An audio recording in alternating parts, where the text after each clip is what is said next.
ബഹുമാനപ്പെട്ട ജഡ്ജസ്, ഇവിടെ ആഗ്രഹമായിരുന്നു ഏറെ വിമോളം ഏവർക്കും വിജയമായ നമസ്കാരം. ഞാൻ ഇന്ന് പറയുമ്പോൾ വായന മരിക്കുക എന്ന വിഷയത്തെ പറ്റി അറിവിന്റെ നിധികളായ പുസ്തകം സംശയിക്കുന്ന ഗ്രന്ഥശാലയോട് പറഞ്ഞാൽ തീരാത്തയാണ്.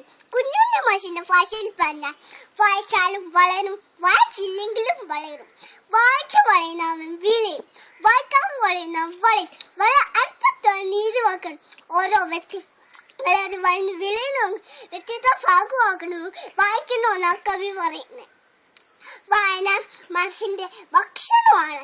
മനസ്സിന്റെ ഭാഷ നിലനിർത്തുന്നു, ഒഴിച്ചുകൂടാനാകത്തുന്ന വായനാശീലം ഒരാളെ സംസാരത്തിലേക്ക് പ്രകാശപ്പെടുത്താൻ വായന പോലെ ഒരുക്കുന്ന മറ്റൊന്നുമില്ല.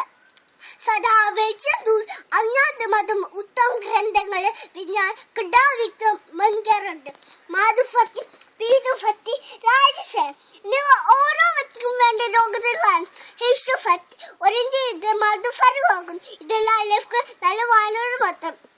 ഓരോ വ്യക്തിയും സ്വഭാവരൂപം വിൽക്കുന്നത് ഏകസായിക്കുന്നത് ഉത്തമ ജീവിതം നക്കാൻ പ്രാപ്തനാകുന്നു നല്ല വായന.